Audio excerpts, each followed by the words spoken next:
Okay, I am getting ready to, quote, stretch this little itty bitty piece of fence. I already got it tied up over there, and I'm getting ready to stretch this here. Now, in reality, does this really need to get stretched, and will it be stretched very far? No, but there's a theory I want to test. The fence puller that we got has these 3 hooks on it. And when we would put it on the wire, of course, when you apply pressure to it, it would bend the wire and sometimes even snap it. And so that really kind of defeats the purpose. So I was thinking about what if we put something in there to help distribute the load. And originally I was thinking like a broomstick or something. Then I remembered I have this 4-foot tape or 4-foot measurer, a right angle measurer. And it's good because A, it's made out of steel, B, it's very wide, and C, it's very narrow. So I could fishtail it in and out of the fence segments without warping it too much. And the narrowness will keep it from warping front to back. So what I'm going to do is that I'm going to see if this is going to work. I got the nice chain puller here, and I just want to see if this is going to work.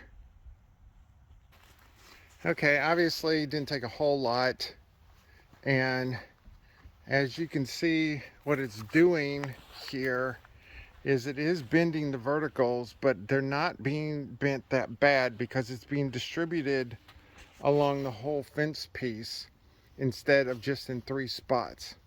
And so the fence itself is pretty taut.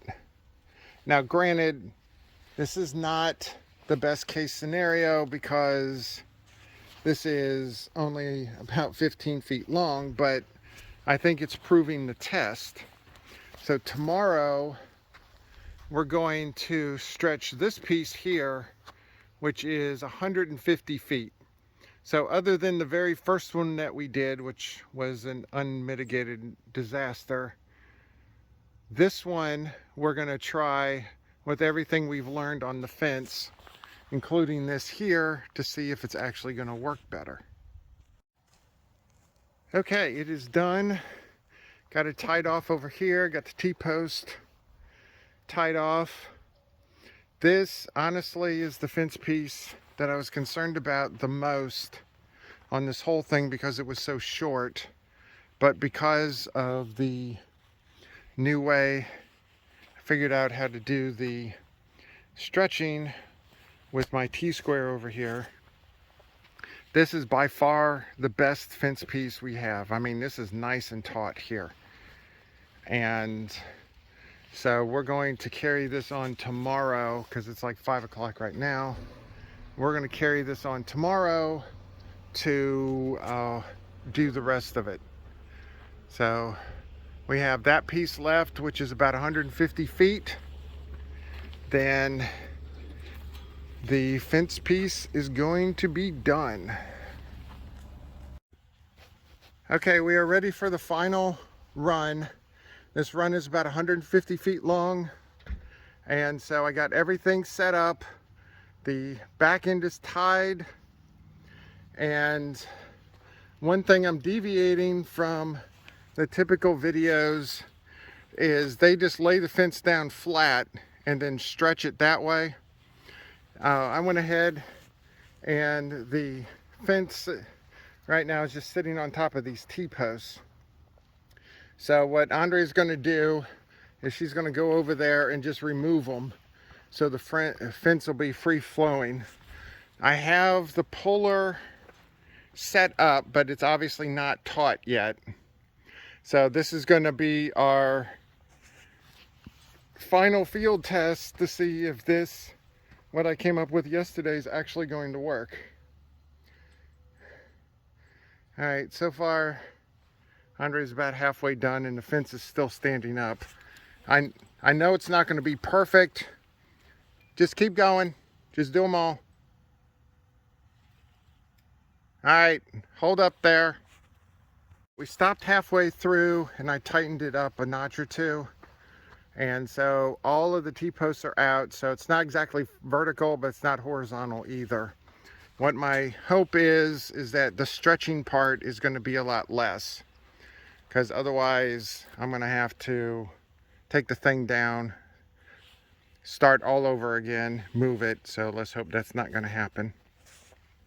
So what Andre is going to do, she's going to come over here and videotape the stretching, and hopefully no bad things happen. Here we go. Go.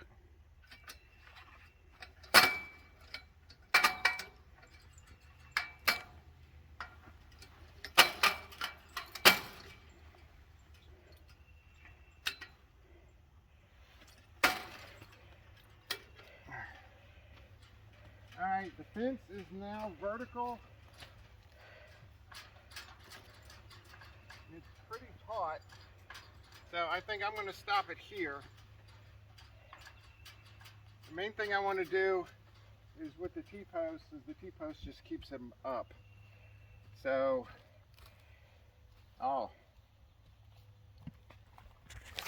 alright, I'm grabbing the camera here for a second. It's actually warping my thing a little bit, so I don't know if I should be impressed or terrified by that. So, let me start doing the final thing, and then when we go to release it, we'll come back. Go. Alright, moment of truth. I have it all tied in over here. Andre went ahead and got a couple of T-posts clipped on. So now we're going to try to release the tension.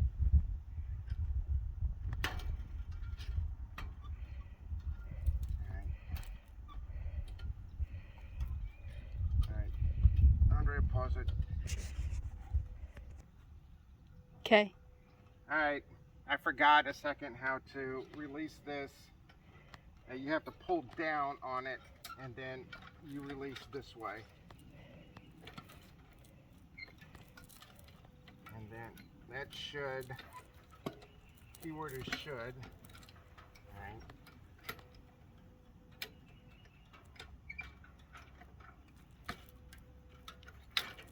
There we go. Alright.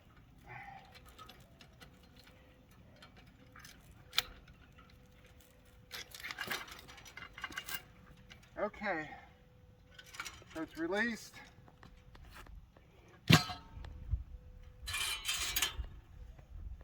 Alright, it went back to normal, so that's good. And yeah, this ended up being bent a little bit, but compared to the other ones, Here you go. it is not nearly as bad. So yeah, it's off a little bit, but I call it a win. Then as far, it's probably supposed to be a little tighter than that, but that's fine. When you get down towards the center, it's tighter than it is at the top and the bottom. So I call this a win. And now we'll just T-post it up, and then after we're done with this, then I'm going to let the guys out for their first time, and then while they're out running around, I'll go through the particulars on how many posts, how many T-posts, fence, all that kind of good stuff.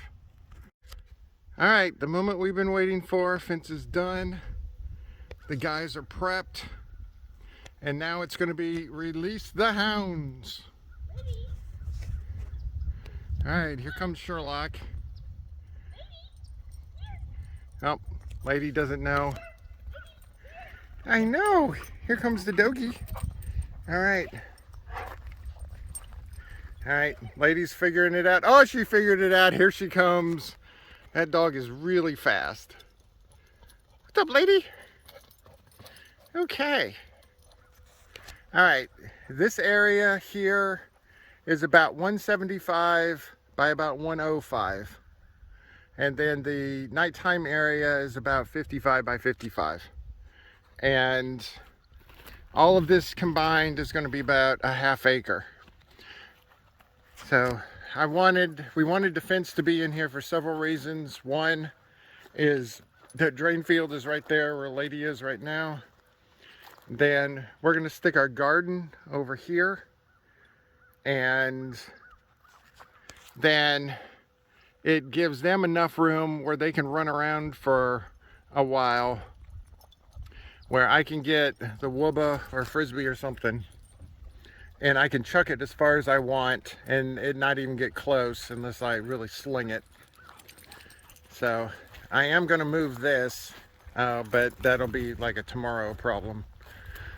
So, all right, for the fence itself, now this includes items that are that we had to buy one time, like the chain puller, like the fence stretcher and that type of stuff. When you include everything, it was about $1,800. We use 16 4x4 posts. We used 8 6 to 7 inch round posts. All 4 corners have a round post and 4 of the 5 gates have a round post. Then we used 2 segments of 330 feet of field fence, and so is a total of 660 feet. I have about, I'd say 40 to 50 feet left over, so I call that a pretty good summation. We use 30 6-foot T-posts. We got the majority of the T-posts at Tractor Supply. The rest of them we got at the building supply place that we got the wood from.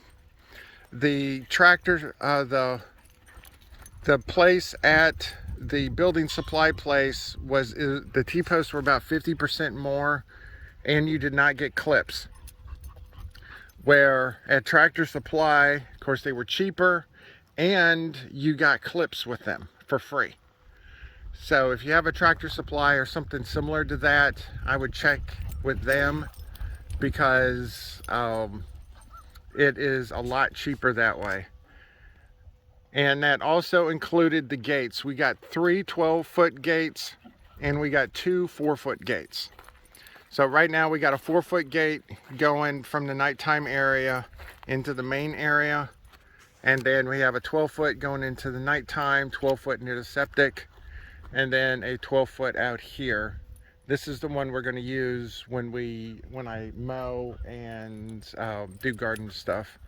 And then we got a 4-foot gate here because Andre at some point wants to create another fence segment so we can plant like permanent bushes like blueberries, and then we'll go into raspberries, and she wants to get muscadine grapes for some reason, but that's going to be past here, and she wanted a gate to go in there so we didn't have to walk a half a mile in order to get to it. So that's it. The last segment ended up going pretty smoothly, and let me walk over here. All right, this is the last segment I did, and moving it pretty good, and except for the top didn't get as taut as everything else, but when you go about 2 or 3 wires down, it's pretty taut. And let me go over to the first segment that we did, our nightmare segment.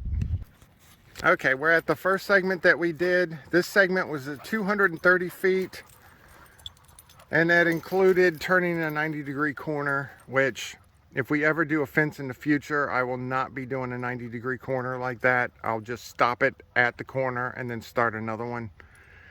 So I don't know how the professionals do it, but that was a nightmare for us. All right, so this one was a little more taut in the center, but the top and the bottom were a little looser. So professionally, I'm sure professionals could probably do better, but I think for what we did, I think it's going to be perfectly good. And lady has just run the entire time. So that is the fence. And take one last shot of the guys running around.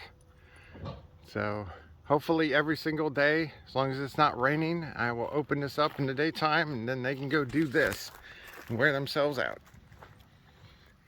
So now we have to finish unloading Andrea's mother because we have to get that U-Haul back tomorrow morning, and then we're going to take a little bit of a break and then on to the next project.